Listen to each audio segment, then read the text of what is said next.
Good morning, friends. Welcome to Abundant Life Church Online. I just want to say thank you so much for taking the time to join us today. Hey, I just wanted to share with you, in case you really love listening to Christmas music, I just wanted to share just a couple of Christmas playlists that you might enjoy checking out or listening to. There is one on Spotify, and it's simply called Christmas Worship. And it's put together by Worship Together, and it's just an excellent Christmas playlist that has a lot of great Christmas songs that we sing in church. Another one on YouTube is Essential Worship, Christian Worship Songs. And I think it will just provide some great peace and encouragement and just fill your home with Christmas joy. And then also on iTunes, there's one called New Christian Christmas. So there's just a couple of Christmas playlists that if you're really into listening to Christmas music that you might want to have just playing in your home, in your car, wherever you're going, just to kind of get you in that Christmas spirit and just have songs that are going to inspire and encourage you this Christmas season. Well, before I get to the message, I just wanted to highlight a couple of announcements, things that are coming up or things that you will want to be a part of. The first thing is that Abundant Life Church has something that we call life groups. This is just an opportunity for you to connect with other people, to get into their homes or online and just join together with another group of people, and you might explore a subject or a topic or look at through a book of the Bible. But it's really what it comes down to is just connecting and building relationships with a smaller group of people. Our life groups are going to resume again in January of 2022. And if you have been in a life group, please, I want you to continue to meet with the group that you've been in. I really want to encourage you to stay connected. But if you are not in a life group, may I encourage you and ask you, why have you not gotten into a life group? What is keeping you from connecting with other people? In January, when we start with this life group, we're going to be doing a study on the book of Colossians that's put together by a guy named Louis Giglio. I think it's going to be very challenging and educational, but also it's going to really help us in our walk with Jesus. And I just want to let you know that these life groups are going to be available both in person and online. So please stay tuned as we get you more information as the date gets closer. Also, I just wanted to say thank you so much. Our Hope for the Holidays campaign is wrapping up today.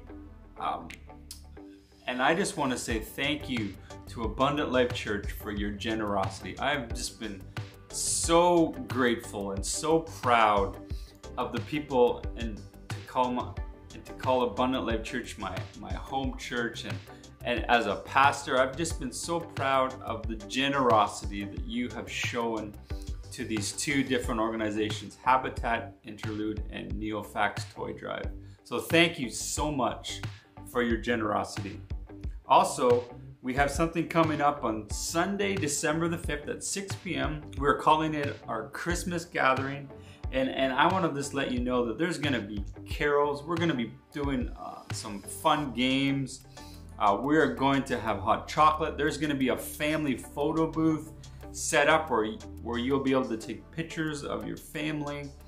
And also there's going to be some great special music. We have some wonderful and talented people at Abundant Life Church that are going to be sharing their gifts and talents with you.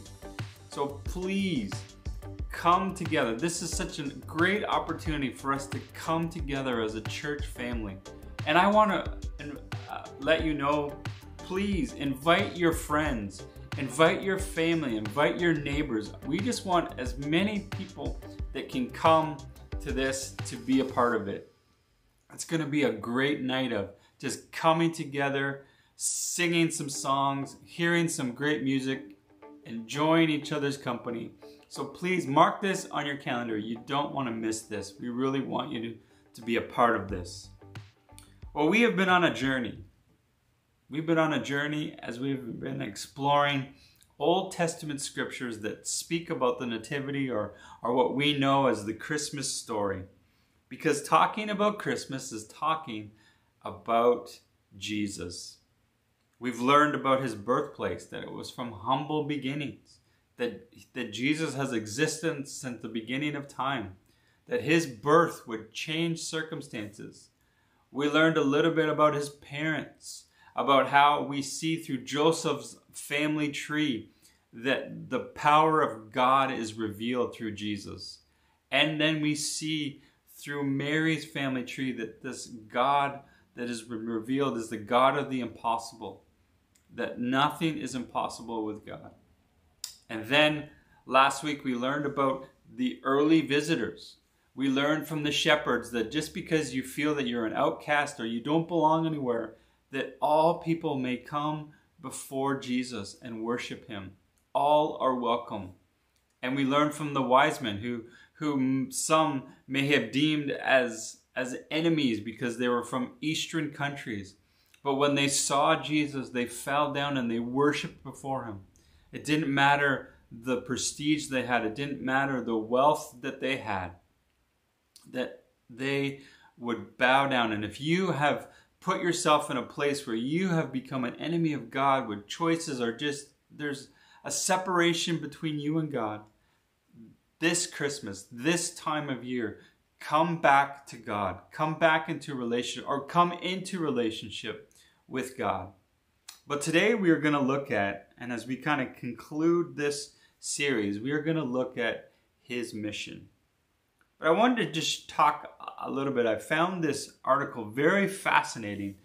I found it on the BBC.com, and it's called When Everyday People Become Unexpected Heroes, The Psychology of Heroism. And they just shared a couple stories of different people. In 2013, there was a 71-year-old man named William Ayotte from Manitoba. And he heard screams coming from his neighbor. He went and looked out his front door, and he saw that this woman was being mauled by a bear. So Ayotte went and grabbed a shovel, and he went up to the bear and hit it square in the head. Well, what happened here is whacking the bear with the shovel only simply turned the attention of the bear now to Ayotte. See, he didn't start out his day as a hero. He was just watching TV. He was just having a night in. But he began, when he made that decision to act, he joined a long tradition of everyday people displaying exceptional bravery. See, facing clear and present dangers with bravery comes naturally for certain people like firefighters. But for most of us, it's simply a human response that says we can't help but help. Another guy named Bob Nichols was eating dinner in a hotel restaurant at the Taj Hotel in Mumbai in 2008. He was informed that there was a gunfight that had just unfolded in the lobby of this hotel. Without even thinking about it, he went into fight mode. He armed his crew with knives. He armed his crew with meat cleavers, barricaded the doors with tables and chairs. And he then proceeded to lead 100 hostages out of the building safely. See, heroism is what everyday people are driven to do, extraordinary things in the face of danger. Whether it's grabbing a shovel and taking on a bear, or saving hundreds of lives that are in imminent danger. Heroes. We look up to them. We want to be like them. And when we think of the nativity story, when we think of the Christmas story, who is going to be the hero of this story? Who is going to step into our danger? Who is going to be that person that's like, I just can't help but help these people? And the answer to that question is, that's Jesus. There's a guy named Isaiah, and he wrote in chapter 9, verses 2 to 7. Isaiah chapter 9, verses 2 to 7. And in this, he gives us a clear picture of what our hero, Jesus, would accomplish to save our lives. So let's read together his mission in Isaiah chapter 9, verses 2 to 7. This is what it says. The people walking in darkness have seen a great light. A light has dawned on those living in the land of darkness. You have enlarged the nation and increased its joy. The people have rejoiced before you as they rejoice at harvest time, and as they rejoice when dividing spoils. For you have shattered their oppressive yoke and the rod on their shoulders, the staff of their oppressor, just as you did on the day of Midian. For every trampling boot of battle and the bloodied garments of war will be burned as fuel for the fire. For a child will be born to us, a son who will be given to us, and the government will be on his shoulders. He will be named Wonderful Counselor, Mighty God, Eternal Father, Prince of Peace. The dominion will be vast and its prosperity will never end. He will reign on the throne of David and over his kingdom, to establish and sustain it with justice and righteousness from now on and forever. The zeal of the Lord of armies will accomplish this. I just want to give a little bit of background on what's going on here. The year is probably 734 BC, so this is about 734 years before Jesus even came on the scene. What we see now is the Jewish kingdom has become divided into what we know as Judah and Israel. And right now, what is happening in Isaiah chapter 9 is that Judah is being attacked from armies from Israel and Syria. And Ahaz, king of Judah, is considering now getting help from the Assyrian army. This Assyrian army was a great military force. They would have been a great ally to help Judah. But Ahaz, as he wrestles with what choice to make, makes the choice that he is going to put his hope, his trust, and his faith in God. Even though this army may be able to come in and help him to defeat his enemies, he is going to put his hope, trust, and faith in God. And they are promised that one day that the child would be born. And this child that would be born would be the hope of the nation. So as we've now read Isaiah chapter 9, verses 2 to 7, let's kind of break down and look at his mission. The first thing that we see in verses 2 to 3, that he will increase our joy. Now, I am a person that has gone on many hikes. I love hiking outdoors. And sometimes when I've gone on hikes, I go at night. I've done nighttime hikes.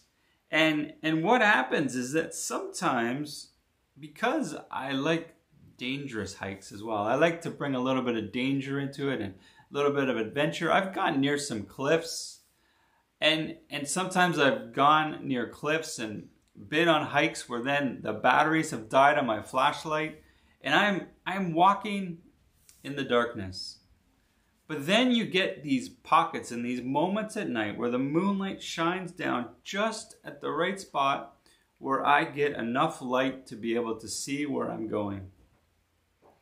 And some of us have been walking in darkness. Whether you have anxiety or you struggles, there's addictions, life choices, self-esteem, you've broken, you're hurting. But friends, I'm here today to tell you that there is a light in your darkness. Just like when I would be on those hikes and I would be all in the dark and the moon would shine down and would be that light that I needed, Jesus wants to shine his light into your situation. I think for a long time we've believed the lie that we just simply need to find happiness. But what if you're feeling sad? What if you're feeling angry? What if there's pain? See, you need to increase. What you need to increase is joy. See, biblical joy, what Isaiah is talking about here, is choosing to respond to external circumstances with inner contentment and satisfaction, because we know that God will use these experiences to accomplish His work in and through our lives. See, I don't always understand God's plans and direction for my life. I don't always think it makes sense. I don't know why some things have happened in my life. But I want to let you know that His joy has allowed me to keep pursuing God, to keep moving forward, and to find peace in my life. Isaiah also mentions a couple of events for the people, the audience that he was speaking to, that they would find joy in, and that was harvest time and victory during war. And this is an encouragement for someone today. You have been praying a long time for someone's salvation. Or maybe you have been praying for Kapuskasing to know Jesus. I want to let you know that the harvest is coming. Or today, you are praying for victory in your own life. Victory can be yours today. So the first thing we see is that He increases our joy. The second thing we see in verse 4 is that He delivers us from burdens. Isaiah makes a reference to a guy named Gideon who had victory over the Midianites. And you can find his story in Judges chapter 6 to Judges chapter 8. Those 3 chapters talk about the story of Gideon's victory over the Midianites. Here was a guy named Gideon who took 300 soldiers into battle with trumpets and clay jars and their voices, and they defeated an army that was 10 times their size. So we see this victory, this important moment where we can look back and see God's faithfulness to Gideon. To have victory over the Midianites can be the same victory and the same God who can help you with your problems, with your situation. Isaiah then mentions the word shoulder the oppressive yoke. Jesus bears the yoke. Okay, wait a minute here. Pastor Dan, what are you talking about? A yoke? Well, simply a yoke refers, in this case, what he's talking about, to a wooden device that was laid across the shoulders of the oxen so that they could help them to be able to pull the plow or a wagon or whatever they were pulling together as a team.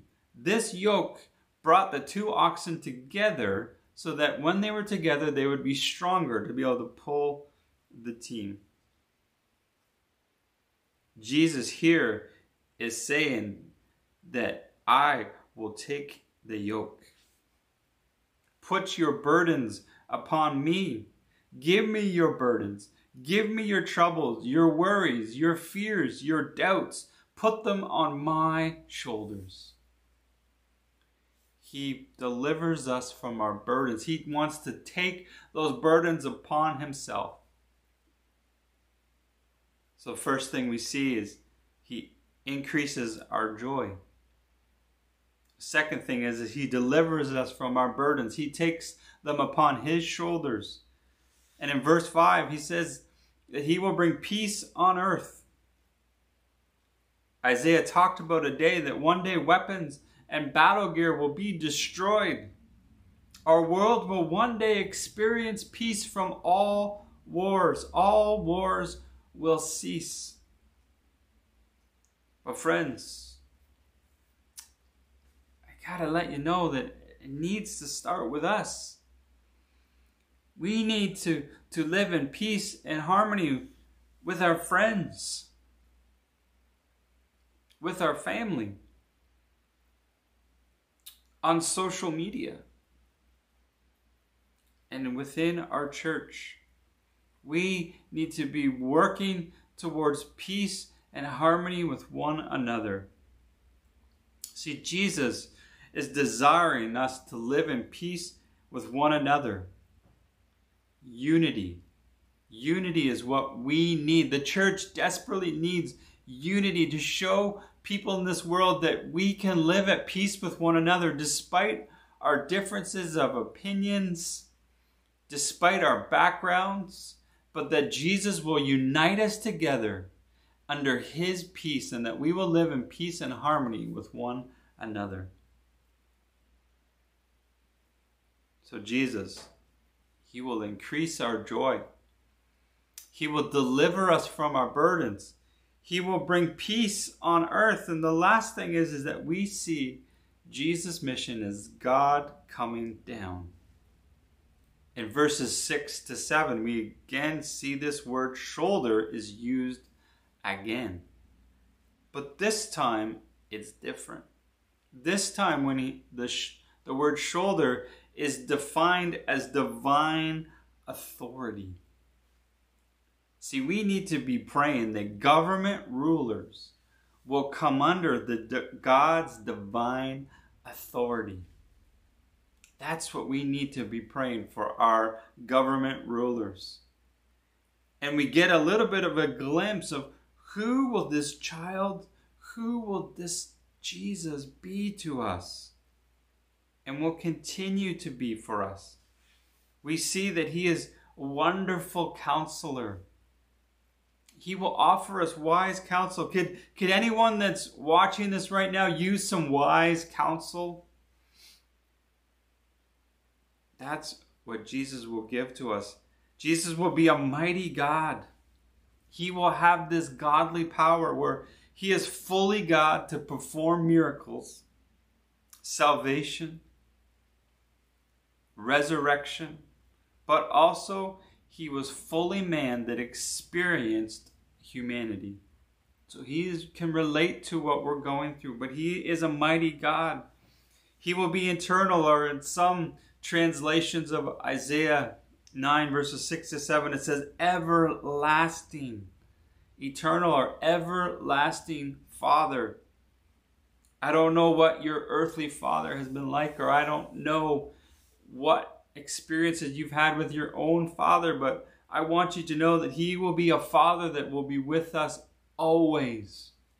You can go to him anytime, whatever you're going through, whatever you need to share or talk with him, and however you're going to share that, whether you're angry or happy or sad or frustrated or worried, you can share with your eternal or everlasting Father. And lastly, he will be the Prince of Peace. He will bring calm into your chaos. There's a guy named Erwin McManus, and he wrote this book called The Last Arrow. And in it, I was reading this book, and he said this: our job is not to change people. Our job is to connect people to Jesus. And it's Jesus' job to change people.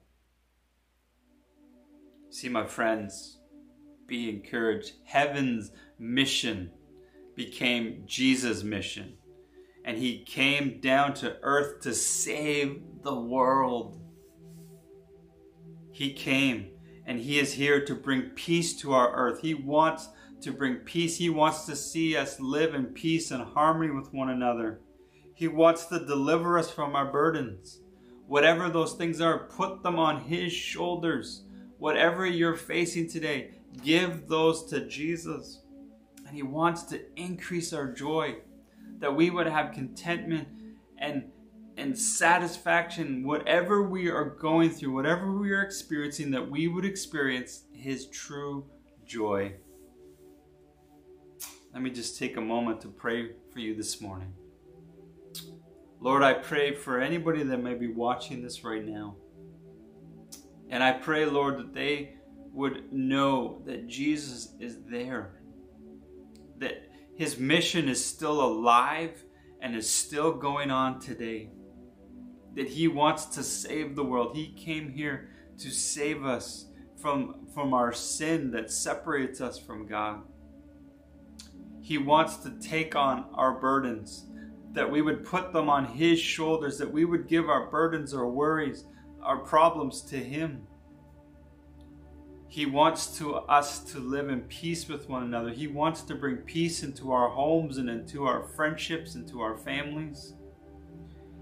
And that He wants to increase our joy in those moments of troubles and worries and stress, that we would have His joy to sustain us and to keep us going.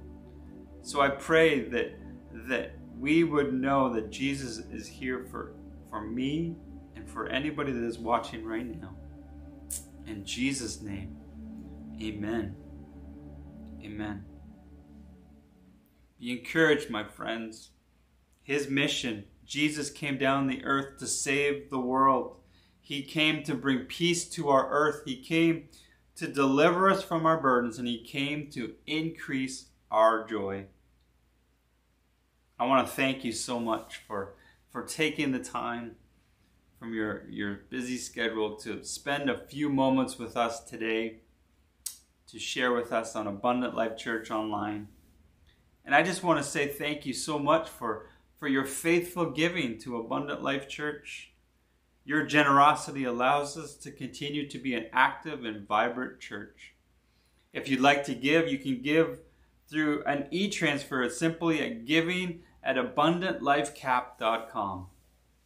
That's an e-transfer at giving@abundantlifecap.com. So I pray that this week that you will worship Jesus. Oh, may you find the time to and make this a priority to follow Jesus. May you go and share this Jesus that we talked about today with anybody that you come in contact with. And I pray that we would lead others to Jesus, because He is the one that is going to change and transform their lives.